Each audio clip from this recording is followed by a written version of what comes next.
नाज़रीन, आप international media उठाकर देख लीजिए, हिंदुस्तानी मीडिया उठाकर देख लीजिए, तो वो प्रोपोगंडा जो पिछले 24 घंटे से चल रहा है, ये कोई नई चीज़ नहीं है उन तमाम लोगों के लिए जो थोड़ा सा भी करंट अफेयर या इंटरनेशनल अफेयर्स के ऊपर थोड़ा सा भी ग्रिप रखते हैं। 2000 में भी इस तरह की कहानियां हिंदुस्तानी मीडिया प्रोपोगेट कर चुका है। उसके बाद एक अल्फारान नामी नाम नहाद तंजीम प्रोपोगेट की गई कि जिन्होंने जो इंटरनेशनल टूरिस्ट थे उनको अगवा कर लिया, उसके बाद कत्ल कर दिया। और ये तमाम तर ताने बाने आप जब भी देखेंगे इस तरह की कोई भी स्कीम या इस तरह का कोई भी प्रोपोगेंडा आएगा तो इवेंचुअली पिन पॉइंट किया जाएगा पाकिस्तान की जानिब विदाउट एनी इन्वेस्टिगेशन। यहाँ पर इंटरेस्टिंग पॉइंट पहलगाम वाले सारे इशू इस एस्पेक्ट में अगर देखा जाए तो हुर्रियत कॉन्फ्रेंस, कश्मीरी तमाम तर जो है वो एक चीज़ डिमांड कर रहे हैं कि यार इसकी इंडिपेंडेंट किसी इंटरनेशनल प्लेटफॉर्म से इंक्वायरी करवा ली जाए। जिनके साथ हुआ है, जिस सरजमीन पे हुआ है, वो इंटरनेशनल इंक्वायरी डिमांड कर रहे हैं। और हिंदुस्तानी मीडिया अपनी वो नाइवनेस, या इसको मुझे नहीं समझ भी नहीं आता कि what is the appropriate word for that, अपनी जाहलियत में या अपने हसद में, अपने कुरेद में इस हद तक आगे चले जाते हैं कि अभी इंसिडेंट होता नहीं है, स्ट्रेट अप उंगलियां पाकिस्तान की तरफ उठाना स्टार्ट कर दी जाती हैं।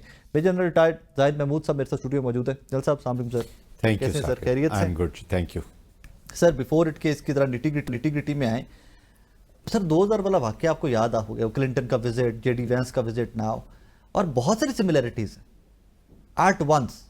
और वो भी 2000 वाला वाक्य भी बाद में एक्सपोज हो गया था। जो अपने ऑफिशियल अमेरिका के आए हुए थे, they wrote it later on, they wrote about it कि जनाब ये हमें एट सम पॉइंट लगा कि जी पाकिस्तान की कोई इन्वॉल्वमेंट हो सकती है, but later on we found out कि नहीं जी, वो भी एक स्टेज ड्रामा था।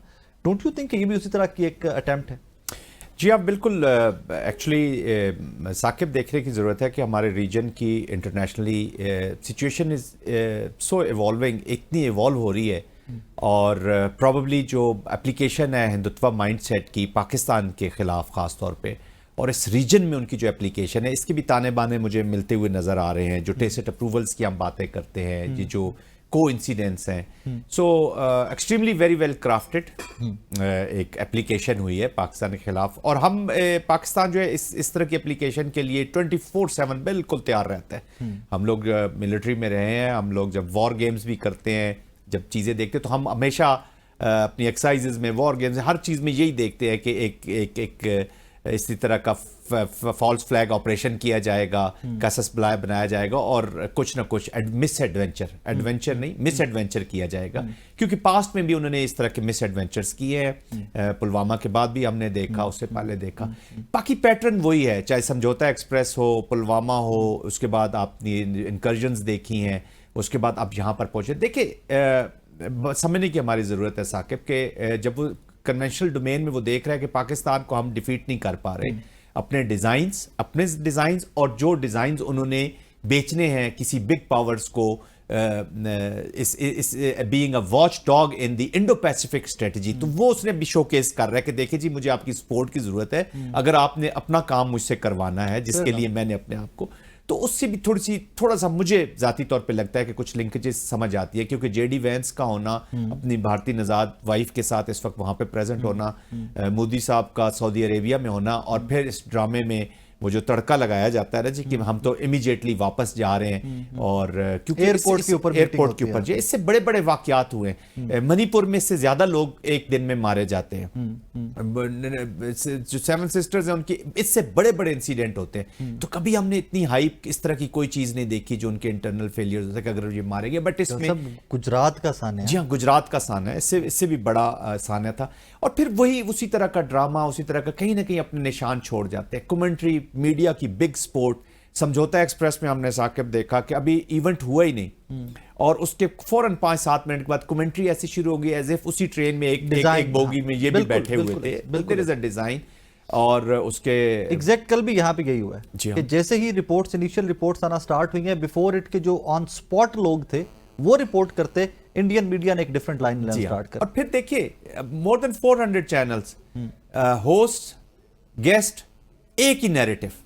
आप किसी चैनल को लगा ले, वही जो एक नैरेटिव एस्टेब्लिश किया गया, उसी के ऊपर डिबेट हो रही है, ये करेंगे वो। देखिए, पाकिस्तान ने over a period of time, खासतौर पे पिछले 2-3 महीनों में हम देख रहे हैं कि हमारा जो रिस्पांस है, जो हाइब्रिड एप्लीकेशन और स्टेट स्पॉन्सर्ड टेररिज्म प्रॉक्सी की एप्लीकेशन इंडिया की अफगानिस्तान के सवाल से बलोचिस्तान खैबर पख्तून में हो रही है, खार में हो रही थी, तो उसके रिस्पांस में अब थोड़ी सी इंप्रूवमेंट और पाकिस्तान अपनी एक स्ट्रेटजी के साथ आगे बढ़ रहा था एंड स्लोली एंड ग्रेजुअली उनको फील हो रहा था कि हम इसको अभी ये काबू की तरफ जा रहा है, बिकॉज स्टेट ने कुछ डिसीजंस ले लिए जिसमें हम हार्ड स्टेट की रोजाना बात करते हैं, हम पॉलिटिकल सॉल्यूशंस की बात कर रहे हैं, नेगोशिएशंस की बात कर रहे हैं, फिर अफगानिस्तान में आपके सादिक खान जाते हैं, अफगानिस्तान के साथ चीजें, तो उनको एक फियर क्रिएट हो जाता है। देखिए ना, जब आपकी वॉर इन जस्ट वॉर आपने करनी होती है तो फियर्स भी बहुत जल्दी क्रिएट हो जाते हैं कि हमारे डिजाइन तो फेल हो रहे हैं। तो रीजन में इमीडिएट नेबरहुड में इंडिया की पॉलिसी बुरी तरह फेल हो रही है। बांग्लादेश आपके सामने व्हाटएवर उनका स्टूज निकल गया, बेहतरीन एग्जांपल। जी हाँ, तो उसमें आप देख रहे हैं, अब पाकिस्तान भी देख रहे हैं कि दोबारा रिसर्ट कर रहा है, आइसोलेशन हम इसकी कर नहीं सके इंटरनेट, तो अब उनकी ख्वाहिश यही है, देखिए उनकी ख्वाहिश यही है कि अमेरिका हमें इसकी टेसिट अप्रूवल देता रहे और हमें सपोर्ट करे पाकिस्तान को लिंक करने के लिए, कश्मीर का जो इशू है इसको लिंक कर दें दोबारा टेररिज्म के साथ, पाकिस्तान को हम दोबारा ले जाएं to declare a terrorist state, Pakistan की आर्मी को हम रोग आर्मी की तरफ ले जाएं, पाकिस्तान की मिलिट्री लीडरशिप को अंडरमाइन किया जाए, पाकिस्तान की अवाम और पाकिस्तान की अफवाज में दरारें पैदा की जाए, और उसके लिए वो मीडिया, सोशल मीडिया हर टूल इस्तेमाल कर रहा है। आपने इन्फो लैब से लेकर कुलभूषण तक एक कहानी है। अब चूंकि पूरी दुनिया इसको जानती है, चाहे कनाडा में नजर सिंह का मर्डर हो या गुरपंत सिंह का अमेरिका में प्लानिंग फॉर मर्डर हो, तो अमित शाह जो कल बड़े दुखी होके अपनी तस्वीर, तो वो ही is been implicated by the court of United States of America. तो ये वो सोच है, ये मोदी की सोच। रिसेंट एक डेवलपमेंट, रिसेंट हमारे ओवरसीज पाकिस्तानी यहाँ आए हुए थे पाकिस्तान, आर्मी चीफ ने खिताब भी किया, उसमें एक चीज का एक बार रीट्रेट की गई, बार बार फिर से आर्मी चीफ एक चीज के ऊपर बात करते रहे कि कश्मीर हमारी जो हमारा एक उसके ऊपर थ्रू आउट चला रहा है नैरेटिव पाकिस्तान का कि कश्मीर शहर है हमारी भाई। शायद ये उसके पूरी दुनिया में जो पैगाम आर्मी चीफ का दैट प्लेटफॉर्म पहुंचा कि कश्मीर उतना ही इंपॉर्टेंट है पाकिस्तान के लिए जितना फ्रॉम डे वन था, शायद उसके बाद भी ये ड्रामा प्लान किया गया हो। जी देखिए, मैं यही कह रहा हूं कि पिछले 2-3 महीने में जो पाकिस्तान की स्टेट स्टांस अपना शो कर रही है क्लैरिटी के साथ।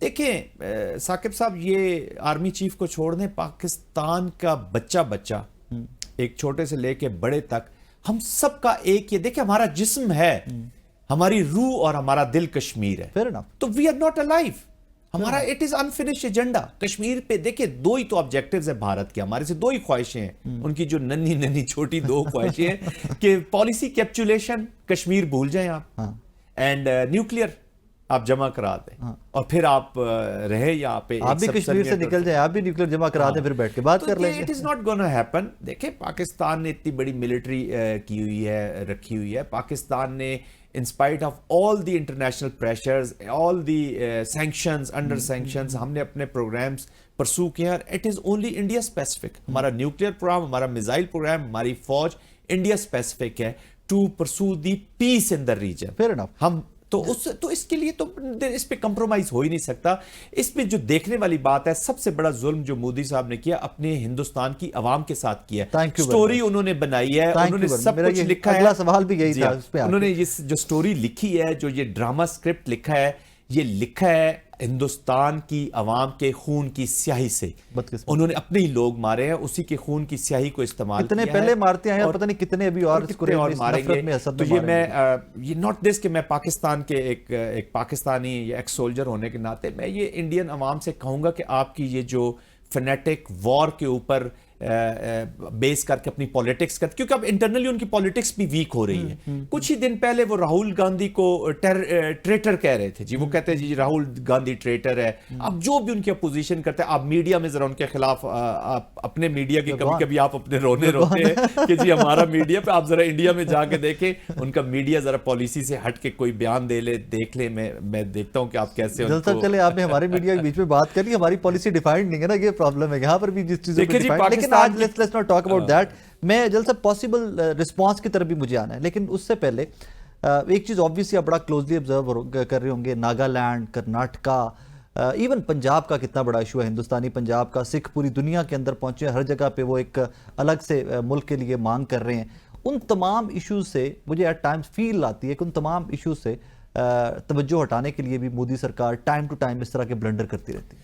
जी देखिए, प्रेशर्स हैं। मैंने अभी थोड़ी सी आपके पिछले सवाल के जवाब में एक थोड़ा सा हिंट किया है कि उनकी internally his politics is going down. अभी वो कह रहे थे इस दफ़ा हम 400 का क्रॉस करेंगे इलेक्शंस में, और उन्होंने कोalition गवर्नमेंट में गए हैं, कश्मीर में इलेक्शंस हारे हैं, उनकी पॉलिटिक्स नीचे जा रही है। देखिए, इंडिया की जो चीज़ समझने की ज़रूरत है पूरी दुनिया को, इंडिया की जो अब इंस्ट्रूमेंट ऑफ पॉलिसी में terrorism, cross border terrorism, underworld का यूज़, ट्रांसनेशनल टेररिस्ट के तौर पे हेट और नफरत के ऊपर बेस करके सियासत करना, ये इंडिया के main lead instruments of policy pursuing हो गए हैं जी। आप देख लें, मैंने नजर सिंह की बात की है, गुरवंत सिंह की बात की है, यूके में भी उन्होंने कई एक्शंस किए हैं। अब इलेक्शंस में उन्होंने अमेरिकन इलेक्शंस में भी इंटरफेयर होने की कोशिश की है। इनके एक्स नेवल ऑफिसर्स कतर में कभी पकड़े जाते हैं, कुलभूषण आपके पास पड़ा हुआ है, अभी ये बिश्नाई गैंग जो है उसका जिक्र हो रहा है। गुरवंत सिंह के प्लानिंग फॉर मर्डर में एक निकल नामी शख्स चेक रिपब्लिक से इन्होंने पकड़ा, जो अमेरिका के पास, जिसने सबूत दिए सारे के कैसे ये मर्डर प्लान हुआ। अमित शाह उसको लीड कर रहे थे, उसको ये खामोशी से वापस ले आए। They have the advantage of being an important element, एक करेक्टर प्लेयर के तौर पे इंडो पैसिफिक स्ट्रेटजी में, जिसकी वजह से अमेरिकन इनको लेवरेज मिल जाता है ना। क्योंकि अगर अभी जो इकोनॉमिक वॉर छिड़ी हुई है चाइना के साथ, तो आपका क्या ख्याल है कि यूनाइटेड स्टेट पूरी दुनिया में अब अपने ट्रूप्स और बैरी बेड़े भेज के तो अपनी पॉलिसी परसू नहीं करेगा ना। ठीक है, मिडिल ईस्ट में इजराइल की सपोर्ट में उन्होंने बहुत कुछ कर दी है, लेकिन पाकिस्तान की हुकूमत को चाहिए कि अब अमेरिकन से, इन लोगों से सवाल जरूर करें कि आप क्यों ये leverage possible response Pakistan as state, as Pakistani हम सब पॉसिबल रिस्पांस क्या होना चाहिए? एडिक्यूट जिसको कहिए ना, कि बिल्कुल नाप तोल के रिस्पांस क्या होना चाहिए? देखिए, पाकिस्तान ने जो आर्मी रखी हुई है, हम 35-36 साल फौज में रहे हैं, एक ही हम एनिमी को सामने रख के अपनी तैयारी करते हैं, दैट इज इंडिया। और क्विड प्रो को के रिस्पॉन्सेज आर रेडी। वो एक छोटे से टेक्टिकल एक्शन से, चाहे वो एक बॉर्डर आउटपोस्ट पे फायर रेड हो या कोई एक टेक्टिकल कोई ऑपरेशन हो, वहां से लेकर इवन द टॉप जो आपके मिजल रिस्पॉन्सेज हैं या जो आपके वो, तो वहां तक रिस्पॉन्सेज आर रेडी, और उसका मुजाहरा पाकिस्तान कर चुका है। तो Pakistan has the capacity, Pakistan has the capability, and most importantly Pakistan has will to respond. देखिए ना, थोड़ी सी पोलिटिकल पोलराइजेशन, ये चीजें इंटरनल चीजें चलती रही हैं। बलोचिस्तान में उन्होंने इससे ज्यादा कितनी एप्लीकेशन और करनी है, खैबर पख्तूनख्वा में इससे ज्यादा कितनी एप्लीकेशन करनी। तो पाकिस्तान ने जब अपने stances, once we have started talking about being a hard state, हम इस तरह की चीजें कर रहे हैं, कंसेंसस डेवलप हो रहा है, पोलिटिकल चीजें हो रही हैं, अब उनको ये अच्छा नहीं लग रहा। तो this response is a national response. Fair enough, ठीक है। और कल से आपने एक चीज नोटिस की है, हमारी पॉलिटिकल डिबेट साइड पे रह गई है। Everybody is focused on this, matter जी, that is what we call Pakistan. And देखिए, आपके अंदर का जो मुसलमान और आपका अंदर का पाकिस्तान कभी नहीं मर सकता, और आपके अंदर का मुसलमान और आपका अंदर का पाकिस्तान का रिस्पांस भी फिर वैसा ही होगा, इंशाल्लाह। इंशाल्लाह। जल साहब, thank you very much for your time. Thank you sir. नारिन, जनरल जाहिद महमूद साहब की गुफ्तगू आपने सुनी। आई थिंक ये गुफ्तगू पूरे पाकिस्तान की है, हर पाकिस्तानी की है। ठीक है, इंटरनली पॉलिटिक्स हर मुल्क की, डोमेस्टिक पॉलिटिक्स के अपने अपने डायनामिक्स डिफरेंट होते हैं, but when it comes to Pakistan, तो उस काम का इल्ज़ाम कि जो हमने किया भी नहीं, ख्वाबो ख्याल में भी नहीं है, उस काम का इल्ज़ाम लगाकर भी कोई जारहियत का मूड अगर हिंदुस्तान का हो, तो यकीन माने कि ये कौम बड़ी पुरअज़्म और बड़ी तैयार बैठी हुई है। और यहाँ पर तो 7 लाख की फ़ौज, 8 लाख की फ़ौज कहा जाता है, और मैं हमेशा से कहा करता हूँ कि पाकिस्तान की फ़ौज का नंबर 25 करोड़ है। यहाँ का हर बाशिंदा, हर पाकिस्तानी जो है, हर मुसलमान, हर हिंदू, सिख, ईसाई, हमारे बहन भाई जो इस बॉर्डर के अंदर है, वो तमाम के तमाम फ़ौज हैं। 25 करोड़ की फ़ौज है। सो आई होप एंड प्रे कि कुछ सैनिटी प्रिवेल करे। हिंदुस्तान के ऊपर जो जुनून हर टाइम जंग का, लड़ने का, जंग का चढ़ा रहता है, वो जुनून अभी माजी की मिसालें उठाकर रिसेंट पास की देख लें तो जुनून यकीनन थम जाएगा। अपना बहुत सारा ख्याल रखिएगा, दुआ में याद रखिएगा। अल्लाह हाफिज़।